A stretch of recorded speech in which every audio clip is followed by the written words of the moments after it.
Let's go, folks. Time for the Gibby Show.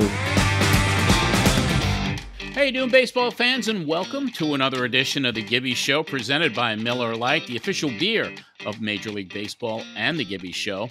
I'm John Arezzi, and joining me, the two-time manager of the Toronto Blue Jays, member of the 1986 World Champion New York Mets, #1 best-selling author, the man who always tells it like it is, direct from San Antonio, Texas, where it's got to still be one of the hottest places in the country. Oh, He's the baseball life himself, John Gibbons. Johnny, how you doing? Johnny, I'm doing good, man. But you were right; it's some kind of hot, man, down here. You know, when I was away during baseball season, you know, for over 40 years, and there's some other hot places in the country. You know, don't get me wrong, down south. But it's been brutal down here. So my wife and I were thinking about we're going to spend a couple months up in the Northwest and think about moving there. There you go. I mean, it's just brutal and it's unrelenting, which is the crazy thing. But crazy stuff. But we do have a hot show today, John. We got a very hot show today. The Blue Jays obviously continuing a second-half surge, coming off a sweep of the Arizona Diamondbacks.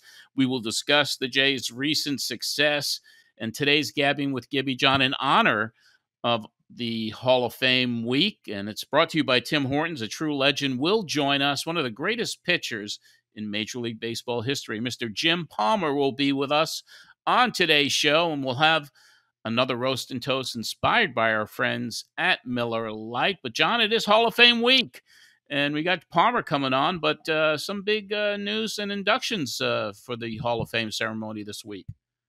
Yeah, you know, this is kind of that big week for, you know, Major League Baseball. Yeah, 2 ex-Blue Jays.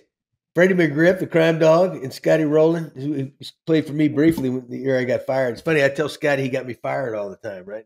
How did I get you fired? He's going to the Hall of Fame. I said, well, because he injured his finger in spring training, couldn't start the year, missed the first month of the season, and I said that was my downfall. You got me fired. You're going to the Hall of Fame. How does that work? So, but anyway, two ex-Blue Jays, and then Jimmy Palmer's one of the good guys in the game.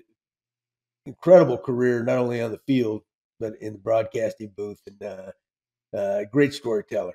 Absolutely. We look forward to bringing him on. But first, let's get right into the leadoff. The Jays come out of the All-Star break at home, and that home cooking is good.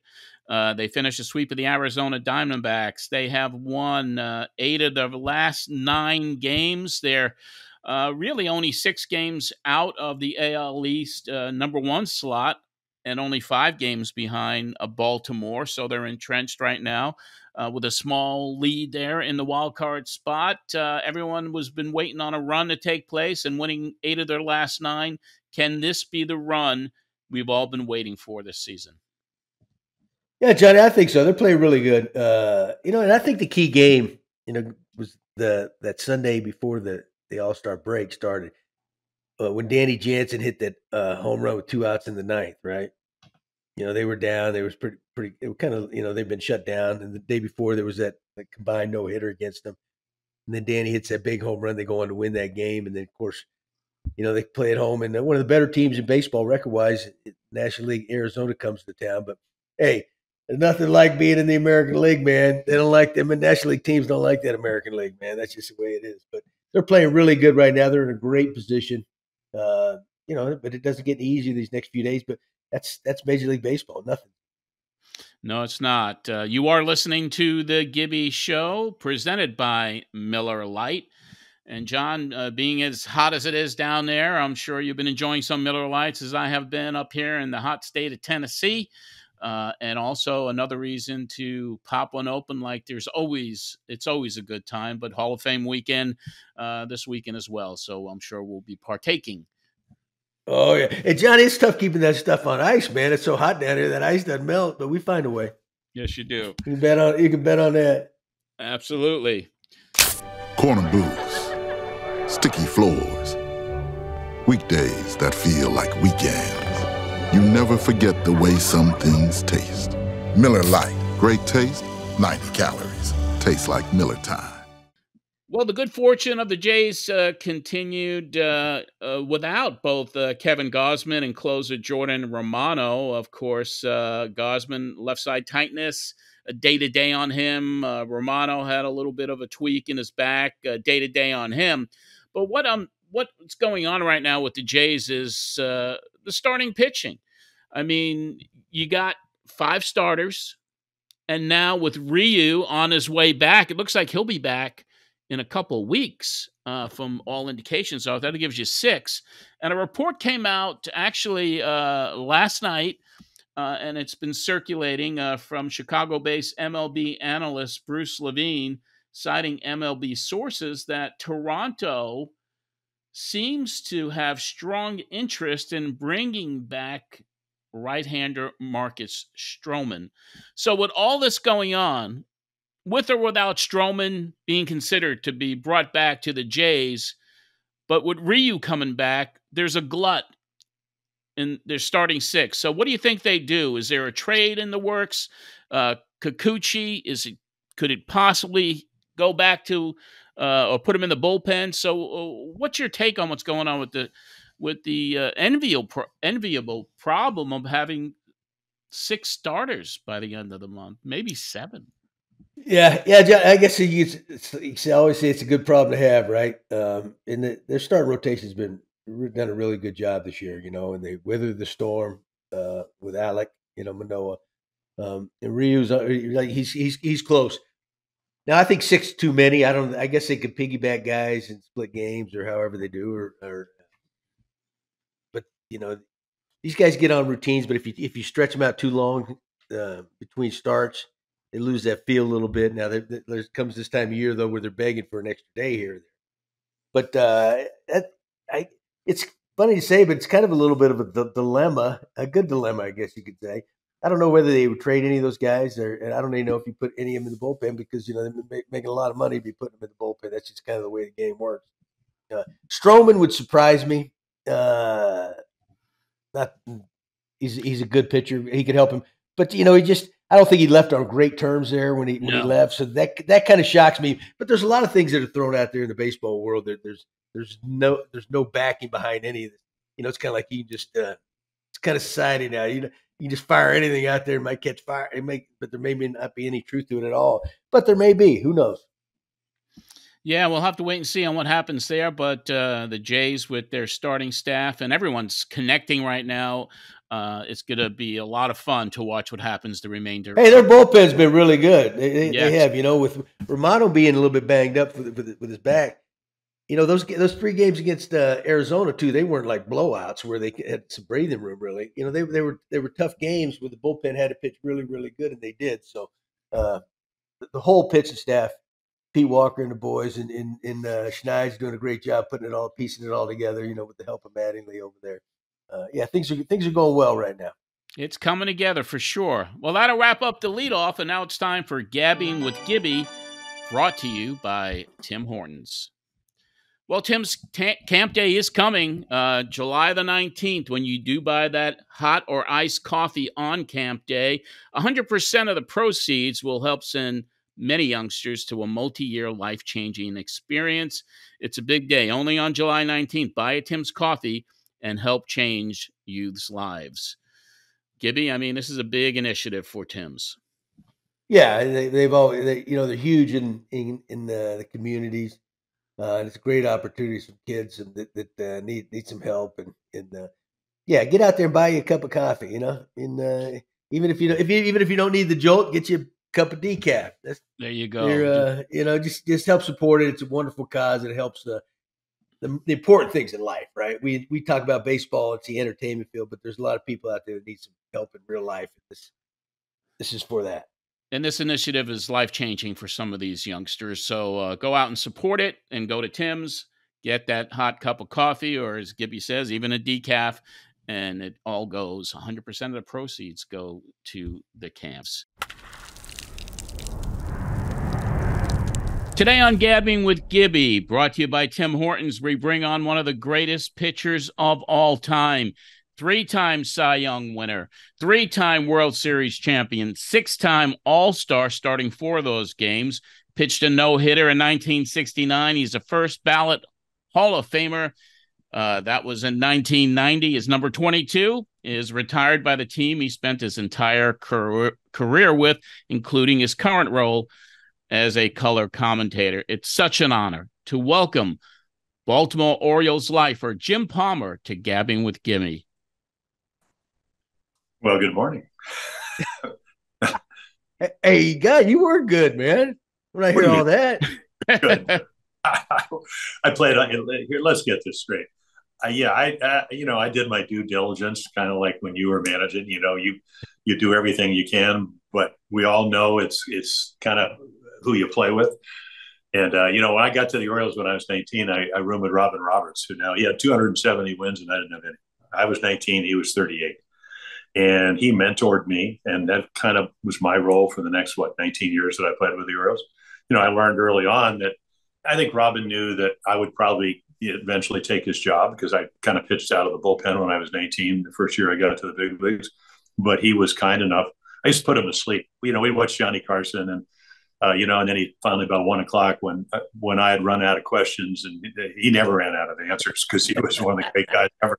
He said, "Kid, I got to get to sleep. I know you're only 19, but he said, I'm 38. I got to get some rest. I'll see you in the morning. We turn over and go to sleep." But, the bullpen had Stu Miller, one of the great relief pitchers of all time with a great changeup, Harvey Haddix, Dick Hall, who just passed away. He could hit a thimble on the outside corner.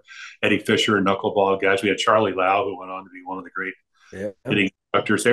So I had a pretty good staff, not to mention the team. You had Boog Powell, who had 350 home runs, was the MVP in 70 and second and 69. That Brooks Robinson guy over at third with 16 straight Gold Gloves. Louis Aparicio, Hall of Famer. He was our shortstop. Frank Robinson came over our second year, hit six, in 66 and won the Triple Crown, hit 49 home runs, 2 in the World Series. We had really good players. Paul Blair won 8 Gold Gloves. Buford was one of the better leadoff guys out in left field. Couldn't catch a cold, but he was a great offensive player. He got on, switch hitting guy that could steal some bases and hit 18 to 21 home runs, high on base percentage. Just the type of guy you would like to have leading off for you, John. That's right. Hey, that's right. It helps, Jimmy, when you got a good team.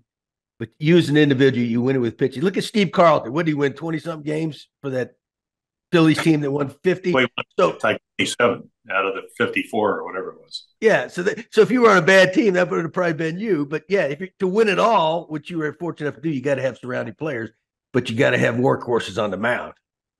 Well, in 71, we traded for Pat Dobson from San Diego, and we had 3 20-game winners in 1970. We ended up beating the Reds in the World Series. Our first World Series that I was in was 66. Somehow we beat the Dodgers 4 in a row. The last 2 games were 1-0, 1-0. And then we lost to the Mets in 69. Your team, you were probably rooting for them back then. I know you were, because you were a number 1 draft choice for them. Gone bad. You want to talk about how you were the 24th player picked in the whole world? We can get to that at another time. But anyway, so lost to the time. We beat the Reds. And then the next year we trade for Pat Dobson, and we get 4 20-game winners. I was the last guy in Cleveland. They had all won 20. I think I had the lowest ERA and all that, but I had 19 wins, and I'm going, gee, they're going to be 3 20-game winners and Palmer, who only won 19. And we ended up winning 3-0 that afternoon. I was desperate. I'm telling you, I didn't want to be the only guy, but we had a pitching coach who went on to manage the Brewers and the Mets, George Bamberger. And he used to, on his hat, he put these 4 little dashes and a slash.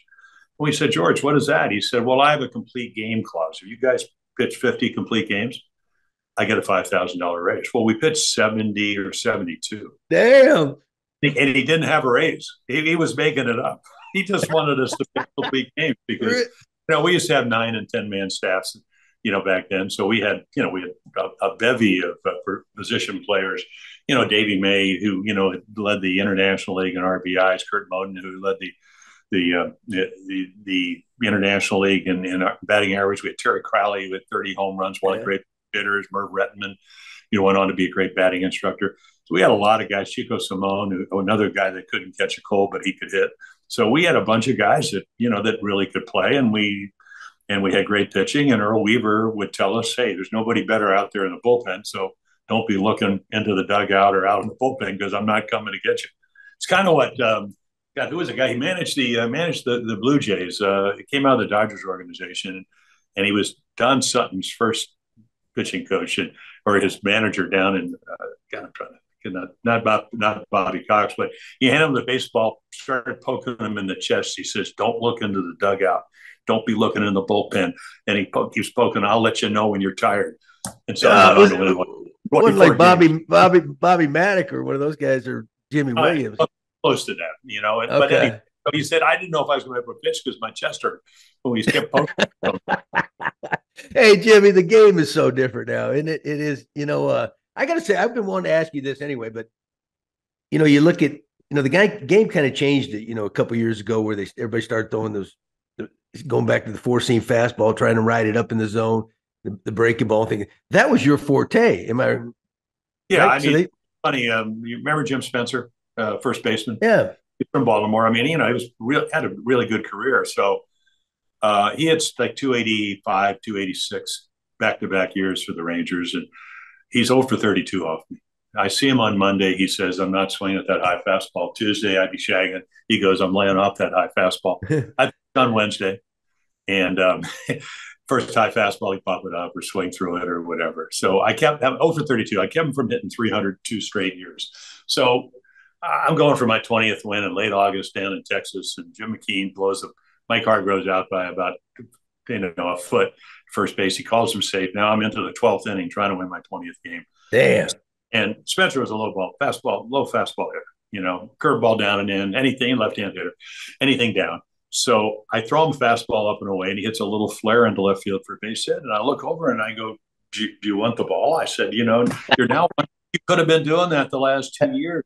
So to your point, yeah, you know, I could make the ball rise, whether, you know, I was throwing 98 at the beginning of my career or, you know, 89, 90, 91. I mean, I had a curveball, slider, changeup, came up a little two-seamer. But hitters kind of, you know, you were a former catcher. Hitters, I always tell the young pitchers for the Orioles when they talk to me, which is not often, but I said, "Hey, listen, hitters going to tell you what you need to do. Not some guy with an iPad. I mean, it's great to have a game plan, but, you know, Rick Dempsey caught 24 years. You know, MVP in the '83 World Series for us. And Emperor Rex talking to him a couple of months ago. He said, "Do you ever see an iPad make an adjustment in the middle inning?" And it's a pretty good point. Now, I'm not saying they're good. You want all the information you can have. You know, David Cohn, he wanted to be the pitching coach with the Yankees. And, you know, he's in a room of, you know, analytical guys. And he said, "Yeah, listen, I'm all for all the information you can give me. You know, I want to know what the weaknesses and all that, but I also want my guys to have heart. I want them to be able to think not as yes, you know." So, and you probably went through it. I mean, again, listen, analytical guys, I think they help the game. I mean, Mike Elias, who runs the Orioles now, came over from Houston. You know, we did play very poorly for a number of years, and he did draft really well. He's one of those guys. But think about it. If you're running the organization and you're kind of into analytics, you're going to tell him you don't like him, he'll be gone. Yeah, right. I don't think it's important. You know, well, it's not that important. Nor are you. So see you later. But you know, hey, no, that's not happening. But it comes down to, right. You guys went through those lean years, and you hit on the draft picks, right? Well, I got Mike's done a great job. Right, really, no doubt. I mean, we have good players. I mean, well, how did you get Guerrero? You know, how did you get Bichette? I mean, you know, how did you get some of the guys that are, you know, playing for the Blue Jays? I mean, they just didn't come out of their hat. You know, look at them. No, I think that the Orioles, and I'm sure the Jays are very much like this. Character has a lot to do with it. But, you know, character, you know, even though you do all the scouting in the world, you know, if you look at Ballard Jr., he's a much better player now that he recognized that he needed to make some lifestyle changes. He always could hit. You know, when he had those, one bad, horrible play in the All-Star game, I said, well, you know, on my Twitter account, I said, well, obviously, defense is not his long suit. And, you know, some guy up in Toronto, you know, you're pretty sensitive up there in Canada. So I think, what do you Gold Glove? And I said, yeah, you know, Jorge Mateo didn't even get one of I was as good a shortstop I ever saw play shortstop last year. And I played with Aparicio and Belanger with 8 Gold Gloves and Ripken with 5 or whatever it was. Jorge played. He wasn't even one of the top three. So, and I'm not saying Vlad can't play first base. I saw him yesterday almost make a great play to end the game. Ball just went out of his glove, but great effort. But again, he had to make changes to be the player he is. And that's kind of what the big leagues, you go get the right guys that you think will do that if you have to make the adjustments. And then, you kind of roll the dice. Yeah, that's it. Johnny, what do you got for Big Jim here?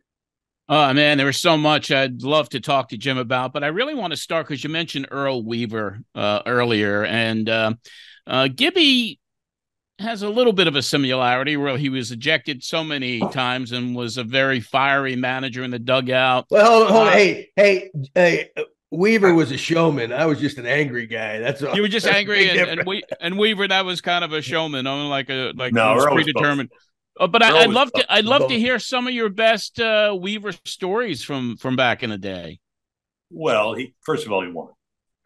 It's funny. I don't know what they did in the Blue Jay locker room, but when you pitched, there'd be a ball in your shoe. That meant you were the starting pitcher that day. Now he did it. I got there in '65. We had Hank Brower as our manager. We won the World Series.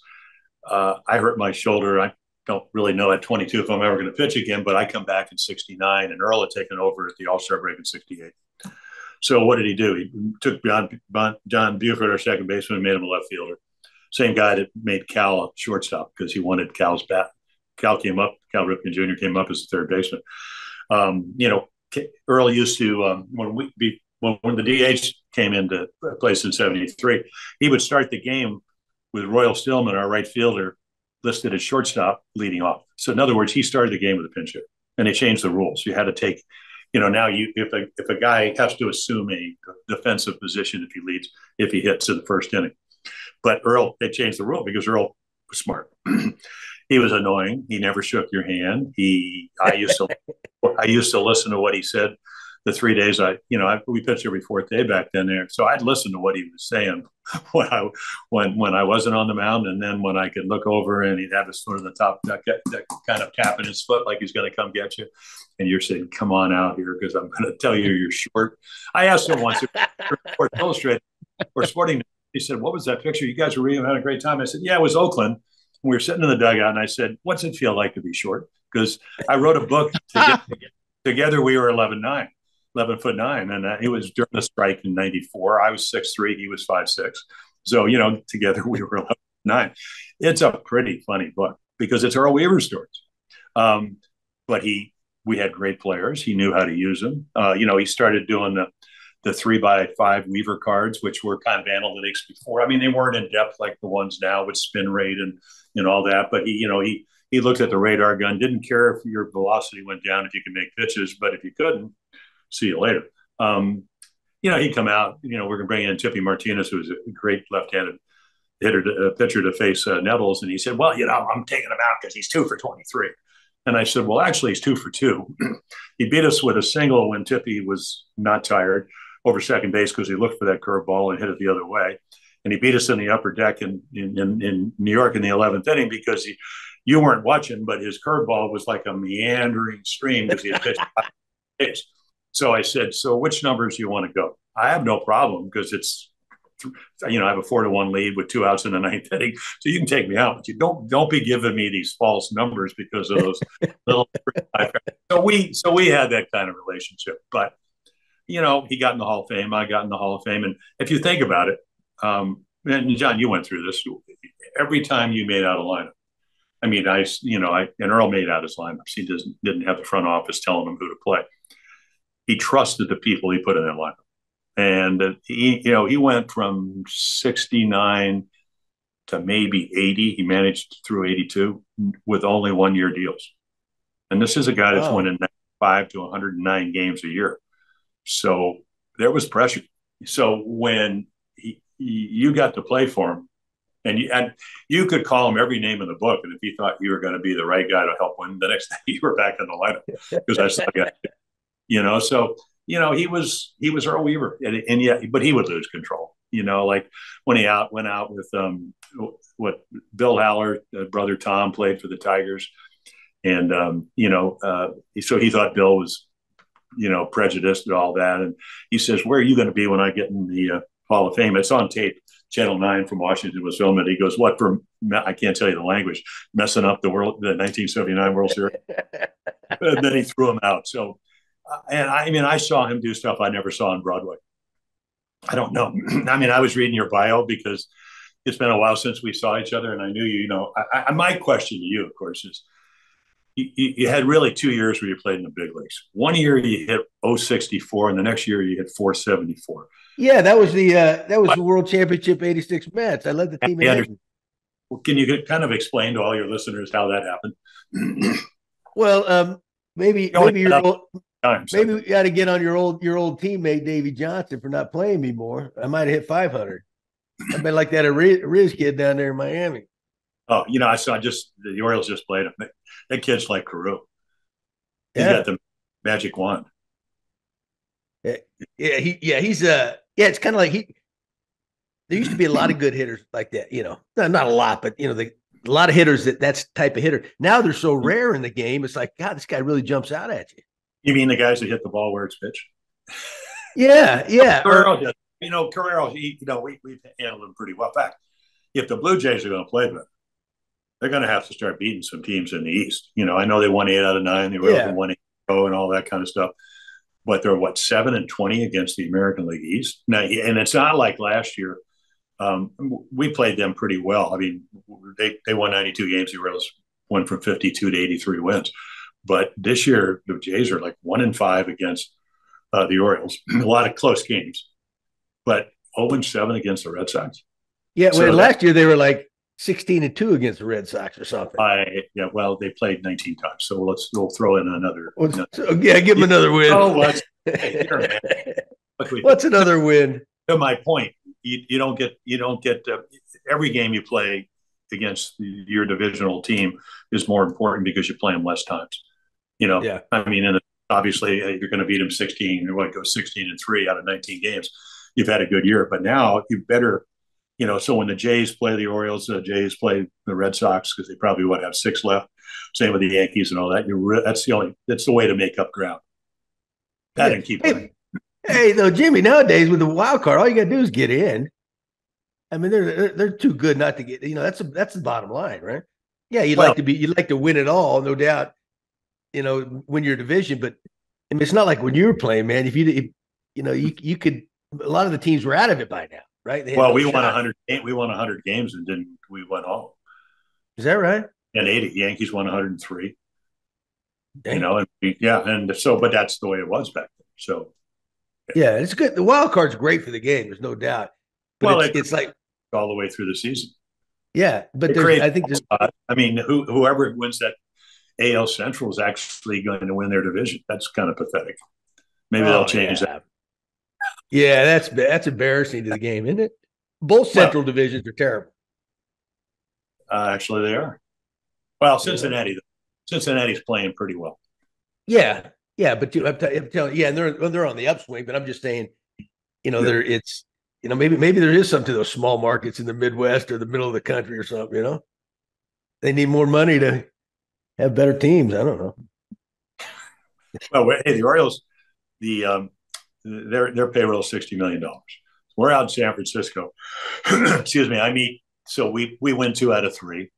Their payroll is $184 million. So Larry Baer is one of their owners, and John Miller, who used to work with the Orioles, does their radio and TV. He comes over. We're waiting for the bus because it's a Sunday afternoon. And Larry Baer, I never met him. Nice guy. I mean, it was like your bet. You know, I mean, you probably met owners. You know, Jim Crane in Houston, he'll be on the field. He'll come into the booth to say hello, blah, blah, blah, maybe because of, you know, who I used to be. But anyway, you get to meet him. So Larry Baer comes in, and so we're talking. I mean, nice guy. It's like I knew the guy for like the last 20 years. And I said, by the way, it took out a Jim Palmer Hall of Fame card. And I said, here, if you want to know how a team with a $60 million payroll beats the team with $184 million, he says, you know, my owners have been telling me exactly the same, asking me the same question. How do the Orioles do that? And to be honest, you know, they had a bunch of good young players. They have some veterans. You know, they lost Mullins for almost a month. They lost Mountcastle with vertigo for almost a month. Mullins hurt himself again. Hopefully he's not out too much. Yet they're 22 games over 500. They were 4 last year. They went from 52 to 83 wins. Oh, yeah. So, yeah, but hey, sooner or later, those salaries go up. Well, of course. The only one that. And then they get traded. Yeah, exactly. Unless Tampa somehow does it, but. Yeah, on a small market team. Right. I think in a perfect world, imagine you're an Oriole fan, you're a Blue Jay fan. And this is going to come up with the Blue Jays.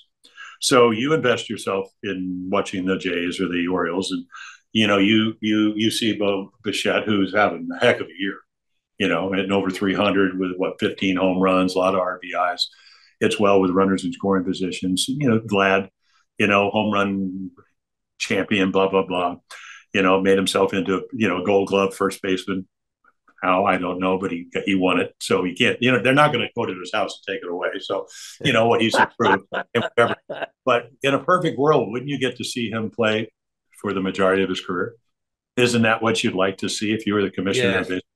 To try to create an environment or a world where that could happen, except that, if you can't sign the guy or he won't extend himself. I mean, look at Acuna Jr. Somehow they got him to sign a $100 million deal for 11 years. Not a lot of players would do that nowadays because they look around and you see some of the contracts. Look at Bogaerts. Bogaerts, he got a 6-year deal for $20 million. So he's there last year. And I said to Dan Shaughnessy, who writes for the Globe, who's in the Baseball Hall of Fame, I said, it's so simple.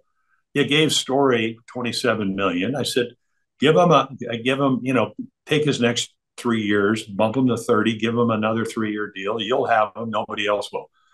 Do they do that? No. So he goes to Padres for 12 years, $280 million. And I just hope I live long enough to see him finish his career. That's how long some of these contracts are. Hey, let me ask you, because you play with the Orioles your whole career, right? If let's say, is there one team out there that if you hadn't been with the Orioles forever, that would have been your choice where to play? Is there a team out there? Well, at the end of my career, we won the World Series in '83. I had hurt my back early and pitched. I came back and end up winning a World Series game, on my 38th birthday. Maybe the only guy to win a World Series game in 3 different decades. You did, yeah. Ball went through Ivan De Jesus' legs. And somehow I pitched 2 scoreless innings, probably the bottom of the lineup. And then Mike Schmidt said I never knew how much a 90-mile-per-hour fastball could have lift to it. And I said, well, thank you. But so I got out of there. And the next year, we go to spring training. I'd gone for a ball in the World Series, actually. And Bodega hit a high chopper, and the back of the mound was loose because they had put it in. Because we were up at Veteran Stadium or whatever they call the old stadium in Philly. And I ends up, I guess I hurt the cartilage of my knee, but they didn't have MRIs back then. So I'm playing basketball, racquetball, my knee would puff up, go to spring training, have a good spring. And the Tigers started out 35-5. The season's over. We're out of. So they go, well, we're going to go young. Do you want to go in the IL? And I said, no, I want to see if any, so the only team I would have gone to was the Angels. The Sensei was out there. But Hank Peters called John McNamara, and I think Gene Mauch was the GM, actually. I told him, I said, I'll come out and pay my own way to show you that I can still pitch. Just give me a chance. And but Hank Peters, our general manager, I don't think he wanted me to go anywhere else. He'd rather just me, and he called him and said I couldn't pitch. So they said no, and I retired. My girls were 13 and 15. I've been away most of their lives. Not there when you want to be. So then I had a 4-year deal with ABC. So I became a broadcaster. I became the perfect guy up in the bullpen or up in the broadcasting booth that never has to take responsibility for anything. Hey, well, speaking of that, now if you listen, you can you're always a couple of words away from getting fired, canceled. That's so simple. Oh yeah, I hear you. Well, hey, you went to the right to the top though too in broadcasting, working with Cosell and those guys. How was Howard, man? They told me watch the '78 playoff game. If the Yankees win, Reggie will play. Otherwise, he'll broadcast, and that's the Bucky Dent home run game. Where Torres pitches against Guidry, and it's 2-0 Red Sox, and then Bucky gets the 3-run home run, and 4-2, 5-2, 5-3, 5-4. Gossage comes in, gets Rice and Yaz out, and I go to Kansas City to work with Alec Cosell. Speaking of sports, so he comes in from Monday night football in Dallas, and after the meeting, and we're walking through Alameda Plaza, and his wife Emmy was certainly the best part of that duo. She was really Howard. Howard was Howard. I worked with him for 9 years. So we're walking through Alameda Plaza in Kansas City, which is right down from where the hotel we were staying. And he goes, "Jimbo, are you nervous?" And I said, "Well, Howard, I've never done this before." He said, "Well, just remember one thing, young man, everybody that ever worked with me became a star." And I said, "Geez, Howard." And now I'm also working with Keith Jackson. So we know we have a production meeting, and he goes, "Well, you'll know by the third or fourth inning whether you have it or you don't." So I'm in the third or fourth inning, and I don't know if I have it or I don't. So anyway, I would work with Cosell, and he would make me come up to his room and watch the National League, playoffs, and tell me that Drysdale had diarrhea of the mouth or this or that, whatever. It was never dull working with Cosell. He knew nothing about baseball. We used to have remember the baseball analysts, the Hurt brothers. They did it. It was the Elias Sports Group. Okay. And they used to do a little booklet. It was converse verbal and statistical analysis, and they do it every year. It would come out. So Steve Hurt did all our notes and kind of our graphics for ABC. Same with Monday Night Football. And he would write a 2 or 3 page, thing about tendencies, say we were, playing the Jays or whatever. And so we used to call it the script, because that's what Howard, he would, he'd be reading the script. Let's see, in the third inning, whatever. And so we'd always say, "Steve, did he get the script?" Because we always knew what he was going to say, because he only had a very limited. And then if we were playing the Yankees, he'd go in, and Al Rosen was a great player, but he's also the general manager. He'd go in and have a couple of vodka. So he was well on his way to having a good time. He drank a whole bottle of vodka in the playoffs in 78. It was later on when I was working with Al Michaels in Kansas City. Yeah.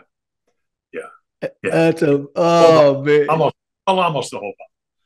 And then he had a confrontation with Al, who's one of the great broadcasters of all time on the air. And, Alfalfa, when are you ever going to take a stance on anything? And Al says, "I'll take a stance."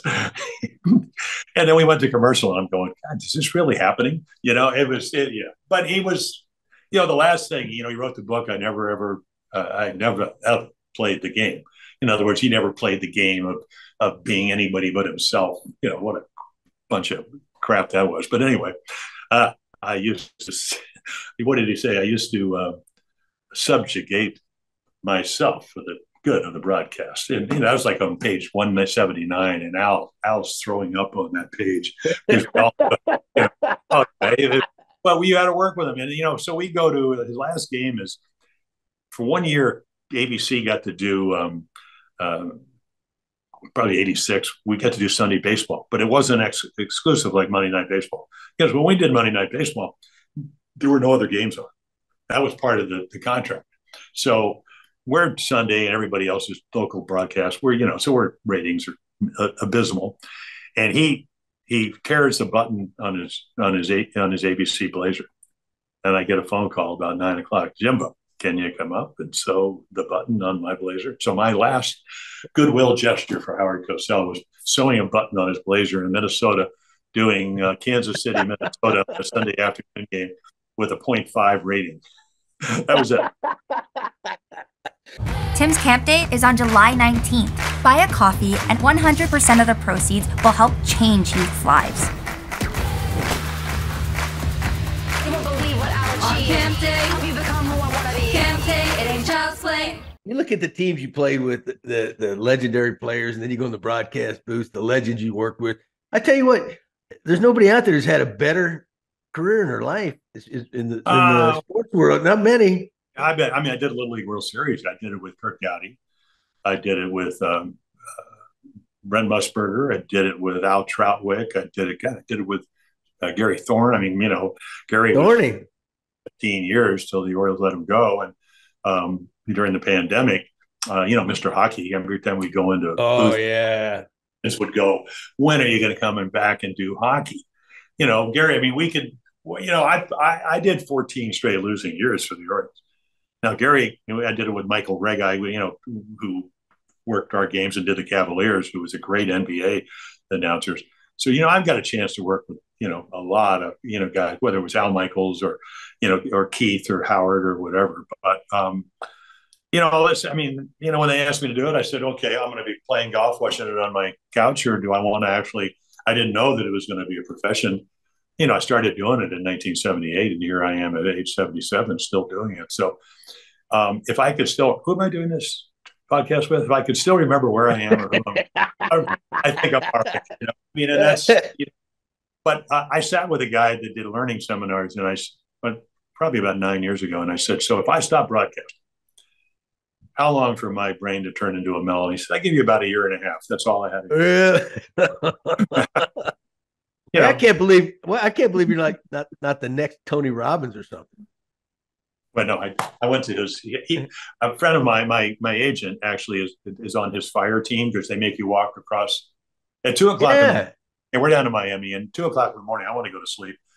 Maybe it's 10:02, and you have to walk across the coals. And he before you go out there, you're out in some parking lot barefooted. And I'm going to walk on. I have no problem walking on this fire, but I'm probably going to walk on some glass and cut my feet. What's it? Cool breeze. You're supposed to say cool breeze before you walk across. Now, I don't chant, John. I'm not a chanter. And everybody's in the parking lot. They got some lights, but it's dark, and they got the coals. And there's a bunch of people, couple hundred people. And I just want to go to sleep. So, cool breeze. So I'm not saying it. She says, well, I don't know if you're ready. And I said, I am ready, because it's about goals. Do you want to be medium rare? Do you want to be medium? Do you want to be well done?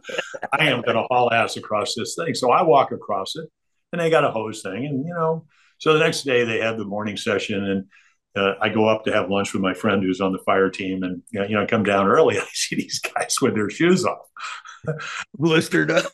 Their feet are blistered up. I said, you guys all right? Yeah, we had to go to Miami Beach. We had to go to Miami Beach hospital emergency room in the middle of the night because we toasted our feet. I go, okay, good luck. So Tony, but all he would do is, he would hit his chest, and he's a big guy, big hand, big guy, and he would hit his chest, center yourself.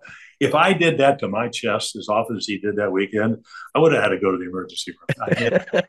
But a lot of people. Listen, I'm all for motivation.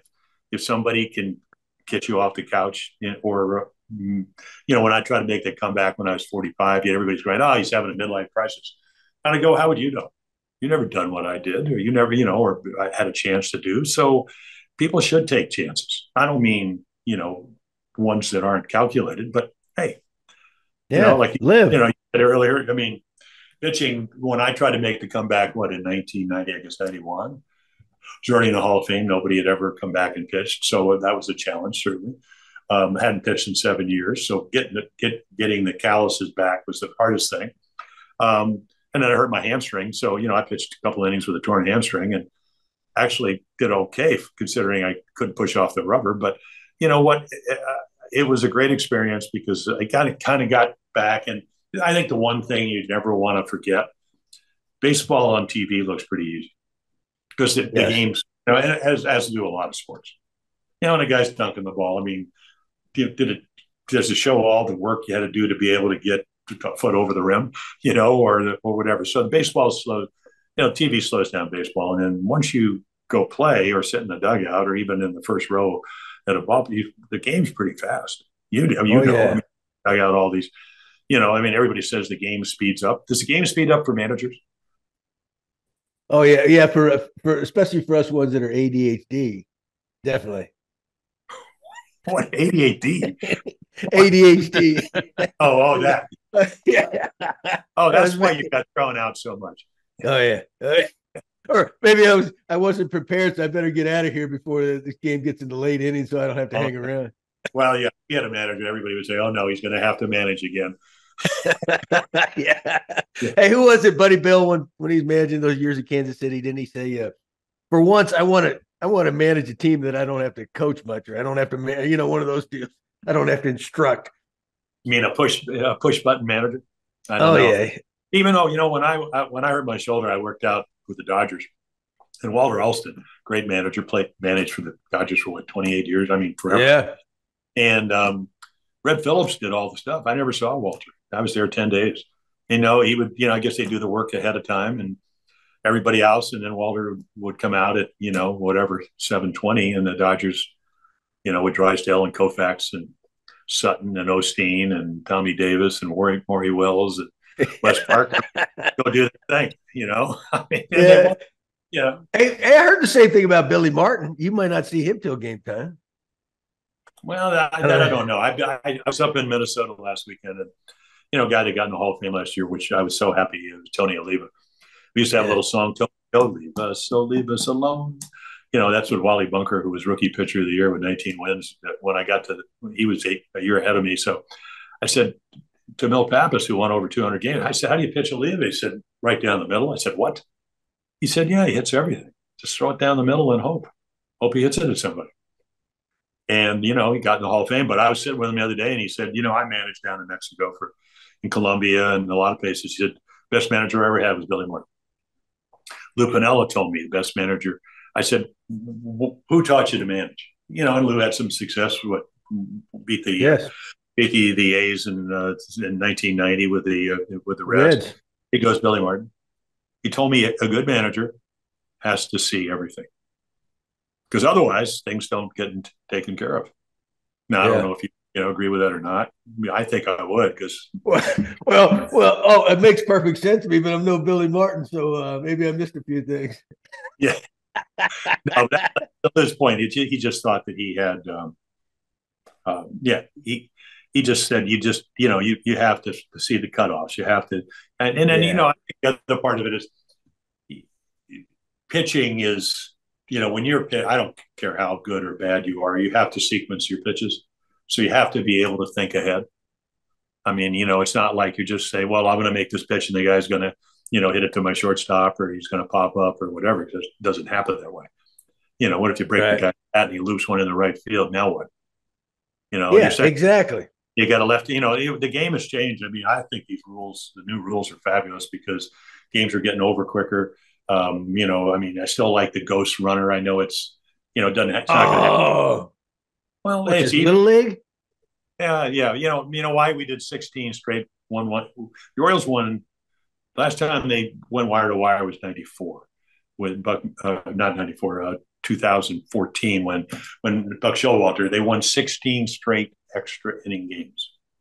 16 straight, but I had to broadcast most of them.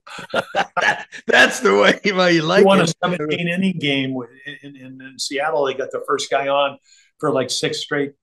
So I kind of like the ghost, but I like the non-shifts, because you get back to traditional baseball. Yes. Because if you were a left-handed hitter in my day and you couldn't pull the ball into the hole with a runner on first, you weren't going to.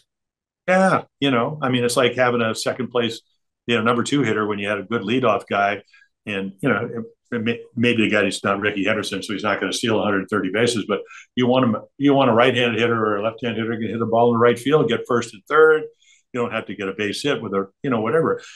But see, part of learning how to pitch is when you get a chance to pitch a lot, when in the minor leagues, you realize your second baseman with a runner at first is usually going to come in and over, because he's more worried about the double play than what you're worried about, which is the ball is going to go to his left into right field.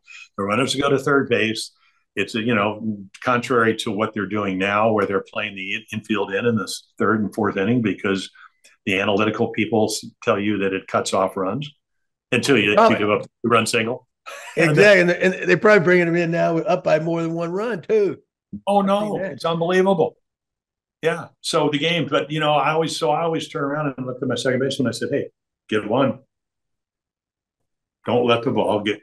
And it's just a little nuance that over a course of 19 years, if you want to have, because see, when I got to the Orioles, John, we had a guy, Steve Barber. He was a left-handed pitcher, first 20 game winner for the Orioles. Sinker, baller, slider guy. But he was like Dean Chance, who was a right-handed guy, pitched 12 shutouts, won the Cy Young. And he had come out of our organization too with the Angels. And they couldn't do anything but pitch. But he told me, he said, if I give up 2 runs, he says, I'm probably going to win 3. 4 I know I'm probably going to lose. And that was the Orioles in the mid 60s, right. even though it was a good team. So I said, you know what? I'm going to try to go through my whole career not giving over 3 runs.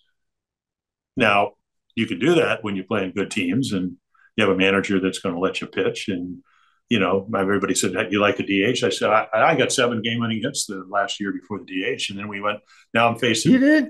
I'm facing Pat Kelly hitting 490, and we got Tommy Davis in 38-degree temperature. I said, I don't like this. But I got the pitch. I got more losses, but I also got the pitch. Complete games, never got pinch hit for it. And back then, they actually paid you for wins. And that's how I was able to win 20 games as often as that was. Well, hey, the big argument now that wins don't matter. Yeah, okay. But when the game was at its best, starters were throwing complete games. They were going late into the game, so you didn't have 3 or 4 other guys come in to screw it up for you. Well, John, I understand what the analytical people, the baseball people are trying to do. They look at a guy, and if I have my cell phone here, I could go and stat pass right now, and I can look out, what the guy gets, first time through the lineup, second time through the lineup, third time through the lineup. So usually the third time goes up, not with good pitchers, but usually with. Right. So what they do is they say, well, we got a guy out in the bullpen. We'll bring him in. He'll be better the third time through the order, especially the fourth time through the order, than the guy that started.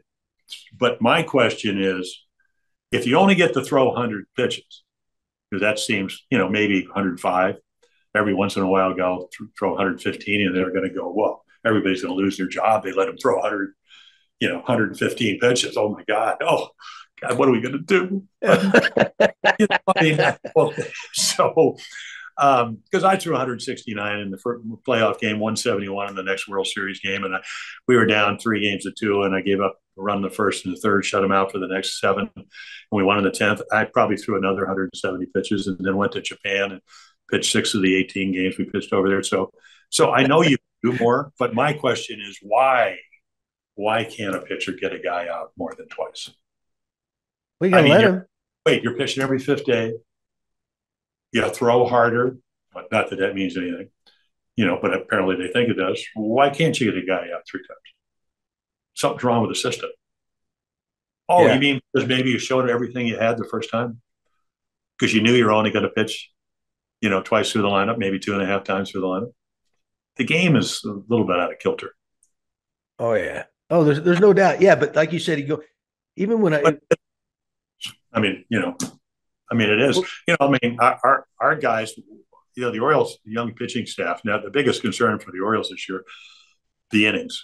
Other than Cole Irvin and maybe Kyle Gibson, who's a veteran at 35, these guys have never pitched as much as they're going to have to pitch. So we'll see how, when they get into August and when they get into September, how the stuff holds up. But you got a guy, Kyle Bradish, we got in the Bundy trade. He'd be the guy that I would start in the playoffs right now. He's been that good. Dean Kramer's already won 2 more games. He's been terrific. Struggled early, but it's been great lately. Gibson gives him a quality start most of the time. This Tyler Wells we got is a Rule 5 guy. 6'8" guy. He's 95 out of the bullpen when he was his first year in the big leagues. Now he's 93, and he's got the lowest whip, walks and hits per inning. So they have some good young pitchers, and they're bringing up Grayson Rodriguez, who's our number one, kind of a Nate Pearson guy. Were you there when Nate was? Who was happening next year? Yeah, he's 5-1 now. We got a guy, Mike Alman, who's 6-0, who was a former starter, now coming in throwing 95 to 99 out of the bullpen. So, the Orioles, we'll see, but as you know, it's a long way to the barn. You got to play. It's a marathon. You got to play all 160. Oh yeah. Hey, well, real quick though, Jimmy, on the innings pitch things, because Alek Manoah, right? He's second or third in the Cy Young. Huh? He threw a lot of innings compared to the way he did before. Well, yeah, because I think he had over like 100 inning bump from the year before in his rookie year or his minor. It went from 111 to 196 and 2/3. See, I a little homework here. Yeah, I guess. Man. Well, now, do you think that's been a part of what's affected him this year? I mean, have you seen him or a lot of things? I was taught don't to wear your emotions on your sleeves. He's a guy that he's emotional. Yeah. There's nothing wrong. Dennis Eckersley was emotional. I can tell you, I don't know who that guy was out on the mound. when he pitched, pointing at guys and all that. I mean, all the way to the Hall of Fame with 390 saves and 190 wins as a starter. Yeah, unbelievable. Yeah, that's the way he pitched. And maybe, I mean, that's a lot more innings. And they, also the Jays went to the playoffs last year, but he was terrific. I mean, his command was really good. But just imagine, you lose just a little extra, or you lose just your command. I mean, you look at, so you can look at spin rates, you can look at a lot of stuff. But again, the hitters tell you, what adjustments you have to make. And, for him, I mean, I always thought he was maybe a little bit too cocky, but then maybe that's what drove him. Made him tick. Yeah. Yeah. I didn't do any I did some J games in Baltimore last year, but I want to meet Matt Harvey, who, my stepson has autism, and Matt's an autistic kid that's always on Twitter and all that. He keeps telling me, like, I'm in Toronto. So I'm going to have to come up there next year. But I mean, I wish him well. I admire any young pitcher that comes up and wins 16 games last year and pitches as well as he did. But as you know, as a manager, I mean, I used to have breakfast with Gene Mauch, and I used to always say, Gene, I said, everybody said that you were, you always had your finger on the pulse. And he goes, well, Jimmy, he said, I had a second baseman that was going to the beach. I had a third baseman that was doing real estate and golf courses. I had my right fielder, Nabisco, Reggie doing this and that and whatever. And he said, I'm the only guy, if we lost or won on Tuesday night, that went home thinking about what we were going to do on Wednesday. And I learned early on in baseball, because I played on good teams, is, you win 109 games, you go to spring training, you're 0-0. You win 20 games. I was fortunate enough to do it, 8 out of 9 years. Every year I started, I was 0-0. So you got a bad game, and you might have had a 2.09 ERA or a 2.15 ERA or 2.5, whatever it was. They take it away. And that's the challenging thing for me. And it's the same with broadcasting.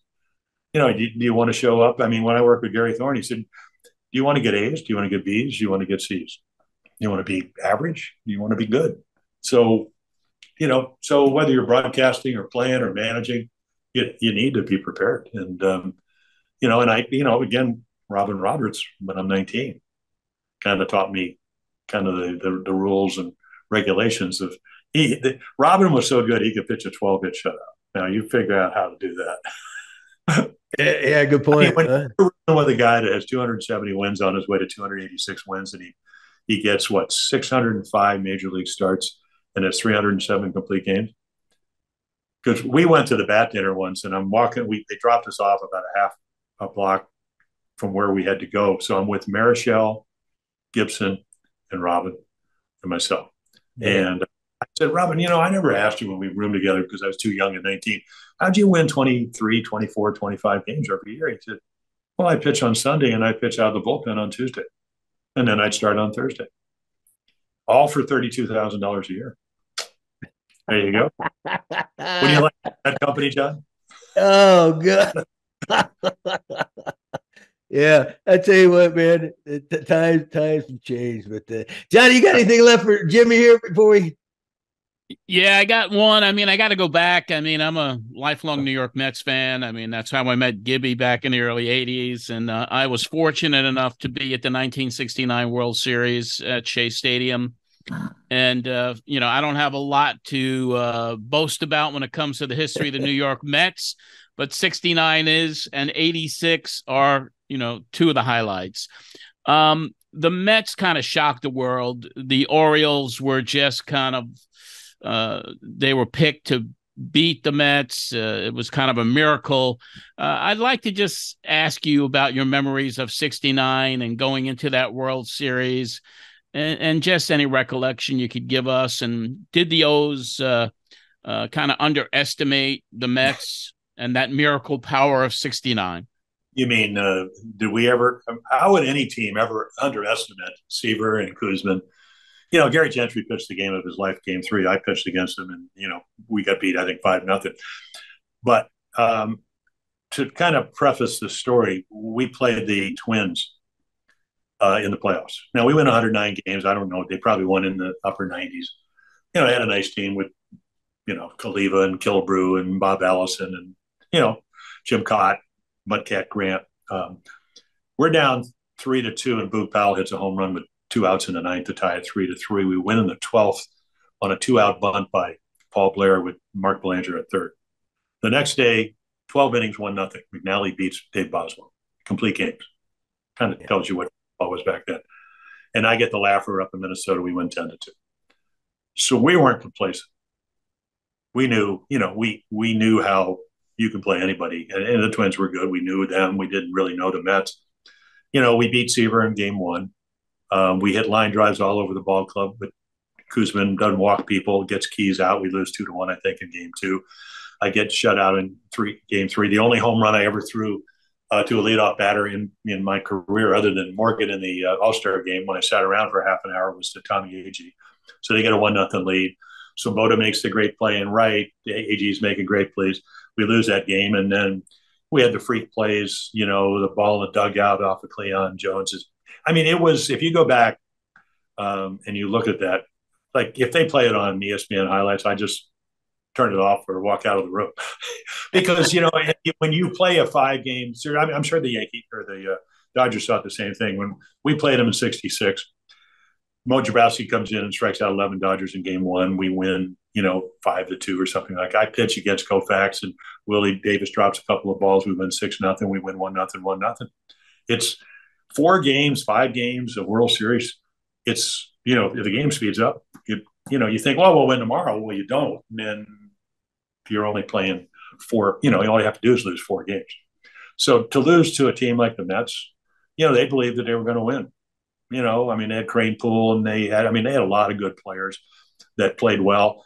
They surprised everybody in the National League. So I don't think we were, we were overconfident at all. I mean, about 4 years ago, I was adopted at birth in New York, and my wife traced my heritage. So I'm about 100% Irish. That's why apparently I have a melanoma, because I never knew. I always said, let's go out in the sun. But anyway, so we meet one of my uncles, Pat Maroney, and so he's on an Irish cruise from Lauderdale. They're going back to Orlando. My wife says, why don't we meet for lunch at Emerald Dunes Golf Club in appropriate, Irish people at Emerald Dunes Golf Club in West Palm Beach. So they comes in, and first thing out of his mouth, oh, Jim, has this Irish brogue. He says, Jim, what happened in 1969? And I said, Pat, I forgot about that. Put it out of my mind. He says, oh, I'm a big Met fan, but I used to come see you pitch when you played the Yankees. And my wife, Susan, says, well, I thought you just told us you were a Met fan. Why did you come to see Jim pitch against the Yankees? Well, I hated the Yankees. You used to always beat them. You beat them 30 times. So that's in a nutshell, It's you beat the Yankees 30 times? Yeah. Wow. Well, I beat some other teams 29, 28 times. I mean, John, you should try pitching for 19 years on a good team. It helps. And you never gave up a grand slam, did you? I mean, there was never a grand slam hit off of you. And Dick, I always thought it was Dick Bremer who does, really good broadcaster for the Twins. But it's Dick. He called me the other day. It was Dick Bremer. I said, I'm calling you Dick Bremer. But Dick Bremer. So he says, yeah, and then he works with Glenn Perkins, left-handed pitcher. I heard a Peacock game he did with Ben McDonald. It was a great broadcaster. They did a game in Baltimore. And I said, I really enjoyed your game. And he said, you never threw a grand slam. And I said, yeah, but you know what? And I don't know how I did this. I never threw back-to-back home runs.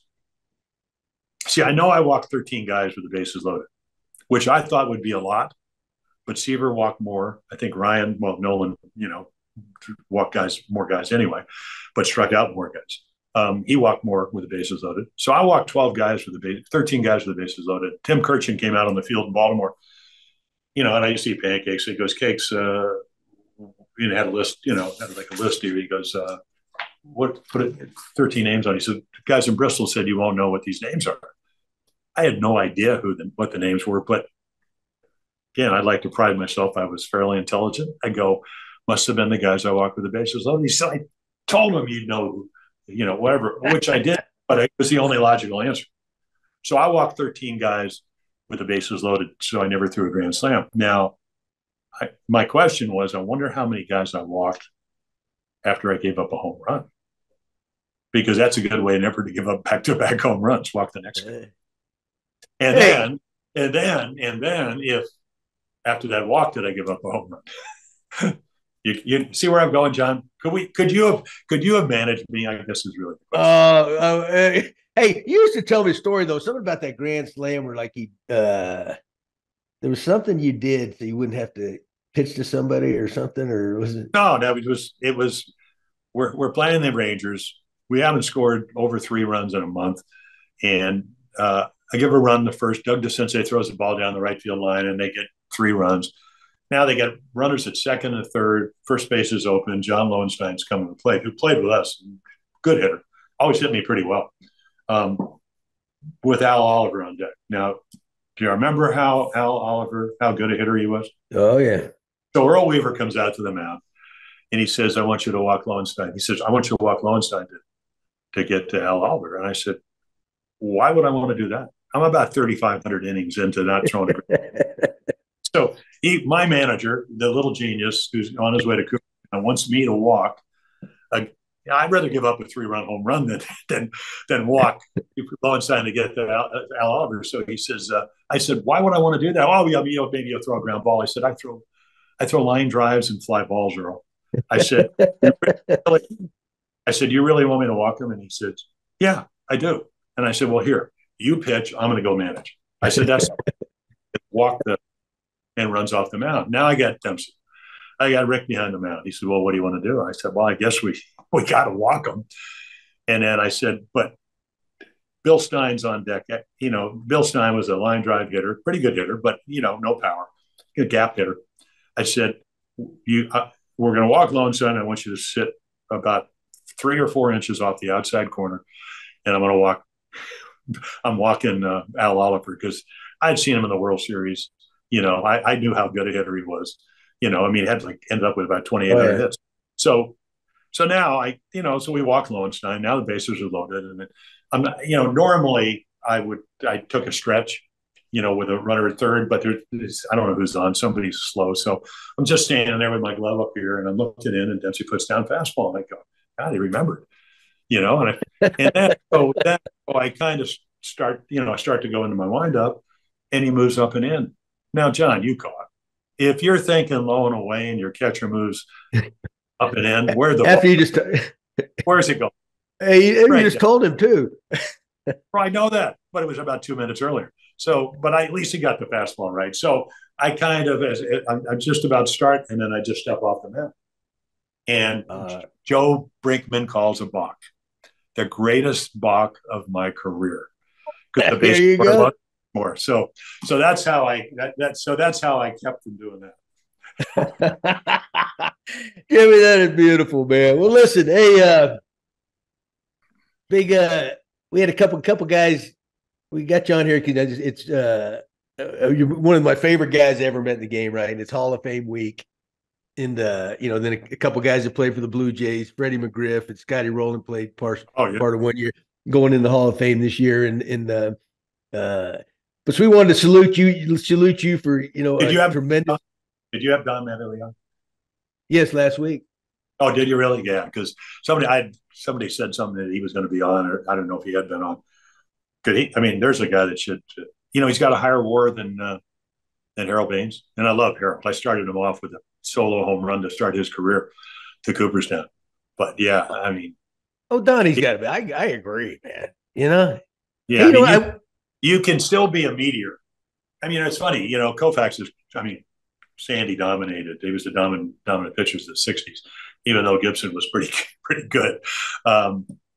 You can be a meteor and still go to the Hall of Fame if people want to really look at what you're able to do. And I faced him one time, he had a little ground ball between third and short. And I go, yeah. No, I'm just kidding. This is like when he's probably a rookie, and I just pitched him over. And he had a little ground ball where he should have.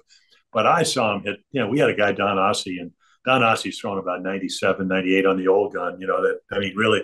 And he threw him a fastball, get like 1-0, 2-0 fastball, hit it over the bullpen to win the game. And when you get like 238 hits and 53 doubles and 30 plus home runs and drive in, didn't he drive in at like 135 or 100?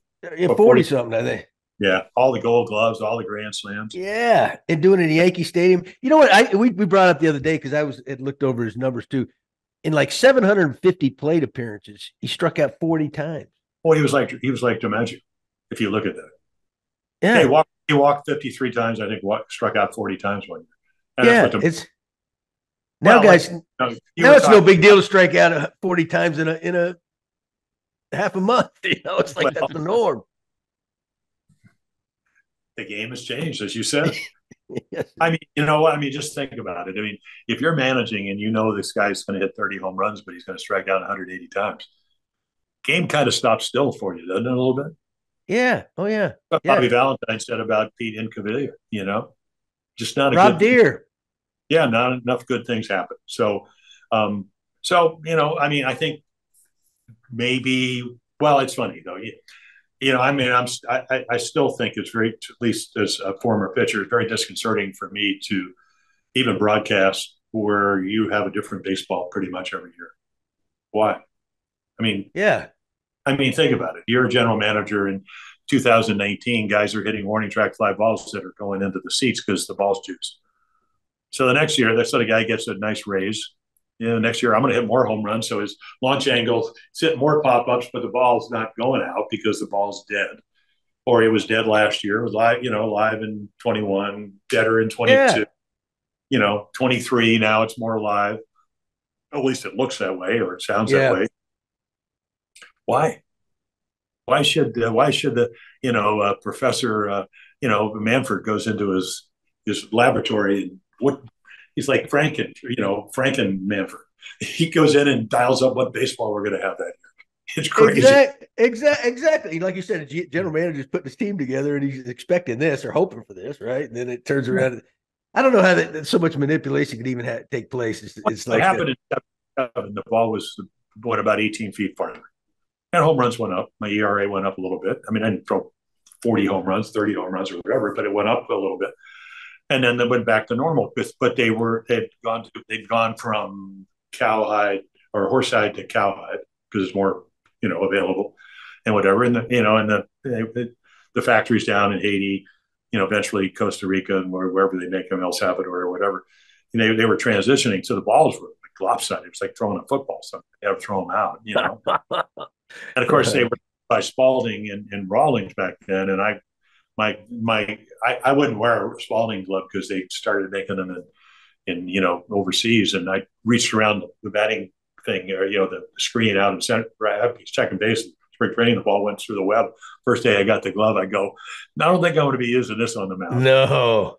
So the balls were different or whatever, but it's again, they've done so many good things this year. Now maybe we can regulate the baseball so it's the same every year. I mean, even if you look last year, did you read about the Goldilocks balls, which were, you had the 22 ball, except they had some of the 21s and some of the balls they used in home run derbies that had a tendency to be used more in Yankee Stadium last year than they were in any other ballpark. Really? Nothing against Aaron Judge, who I think is one of the great guys in baseball. Yeah, but I mean, they had there's a professor Meredith Wills who actually studies. She's an astrophysicist. She actually cuts up baseballs, and her thing is how balls travel and all that. And they don't like to get the balls to her. Baseball doesn't like that. The truth sometimes tells you the whole story, doesn't it? Oh yeah. Oh yeah. Well, that's the world we live in now, brother. You're San Antonio, just saying. My wife's Little Rock. I mean, not Little Rock, from College Station. Just saying. That's right. You told me that. That's right. And Aggies. Well, listen, brother, man, we can't thank you enough for coming on here, man. Gig 'em. Okay. Right? Is that gig 'em? That's gig 'em. Listen, man, we wish you the best. I miss seeing you around. I'm glad you finally surfaced. That's good. I'm kind of worried about you. Well, I was working for the Braves as like a special assignment. You know how they give, and I was during COVID, so I didn't do much. And then I got this podcast going. We put it together so I had Anthopoulos made me resign down there with the Braves because I guess I was talking about baseball or something. So Yeah, that's he was in your office one day, and you introduced yeah, me to it. Seemed like a real yeah. great baseball man, but I'll go to the He Braves, gets it. by the way. How Oh about yeah. that? Oh yeah, they do it right. He gets it. He's smart, analytical, but yet he understands. He's got the best coaching staff. They got all these guys that have been. Yeah, well, Rick Bennett is the pitching coach, I believe, who was with us. Yeah, they got a nice bunch of guys. Yeah, Wash and all them Seitzer, all them guys. And 200 they got one of them. That's right. That's right. That's right. Seitz. Well, listen, brother, man, safe travels.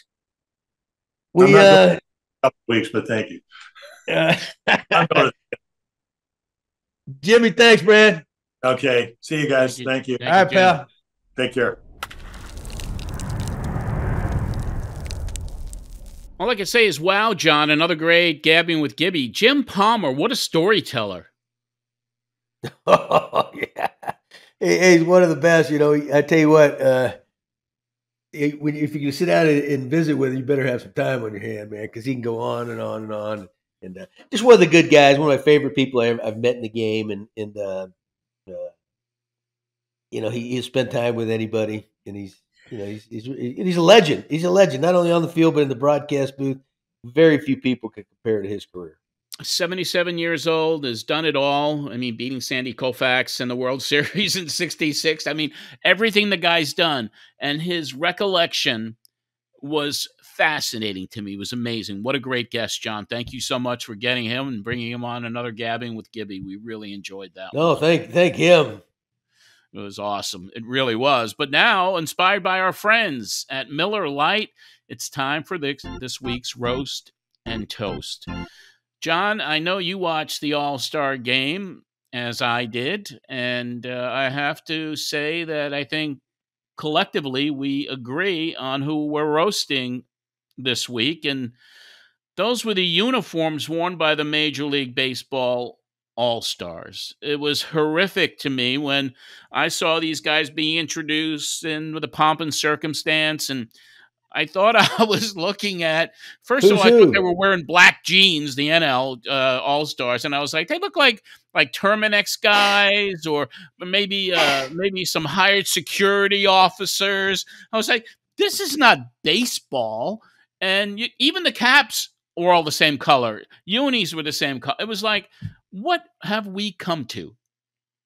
Yeah, I don't know, Johnny. Yeah, I used to look forward to watching the All-Star game, and everybody's in their team's uniform, right? Yes. There's the pride of it all, and I guarantee you, we're not alone in our thinking here, because there was a few guys, first timers out there that I wasn't familiar with. I'm thinking, what team does he play for, right? And I had to look it up. Where in the past, you'd know right away, hey, this guy played for this team or that team. Yeah, I don't know. I don't know if it's a profitable thing, or they sell more of those uniforms or jerseys or hats, whatever it is. But it's kind of taken away, in my opinion, a little bit from, obviously in yours and many people's. Hey, this is how we associate it. We're watching the best players in the universe all together, but yet we can identify with their own team. I root for this team. Right. And here it's just kind of like you couldn't even identify them. And I hope that next year they go back to the tradition, because they got a lot of flack on social media and everywhere else. Hey, don't count on it, man. Don't count on it. Yeah, it's very true. That's very true. But on the other side of the coin, let's go to the toast of the week. The National League, who won its first All-Star game since 2012, breaking the American League's 10-game winning streak with a 3-2 victory. So we got to toast the National League for winning. But since 1988, John, the AL has had a 27-7 record with just one tie. But I guess the ghost of Tommy Lasorda would be proud to see the NL win. Yeah. Oh yeah, Tommy rah-rah. He wanted that National League team to win. But it's like we talked about earlier, that Arizona came to town, play the Blue Jays. National Leagues don't like that American League teams too often nowadays. It's just seems to be a little bit lopsided. Doesn't mean the American League going to win the World Series every year, but there's definitely a difference, or it seems to be anyway. So why they All-Star games are different too. You know what? It's not that everybody's trying not to win, or it doesn't matter and all that. But you look at all the sports, even you watch the All-Star game in football, or even basketball, there's like no defense plays. It's almost it's really lost its luster, I think, or the competitive fire. Yeah. But that's just the way it is. People still, I imagine they view in pretty heavily. But hey, what are we going to do? So just help us out. One, give us our uniforms back, and then play the game. However, and we'll live with results. We just want to know who's who. That's exactly right, John. That's a good point. Corner booths, sticky floors, weekdays that feel like weekends. You never forget the way some things taste. Miller Lite, great taste, 90 calories. Tastes like Miller time. Well, that'll wrap up this edition of the Gibby Show. For John Gibbons, I'm John Arezzi. We'll talk more baseball with you right here on the Gibby Show next week. So have a great week, everyone, and go Blue Jays.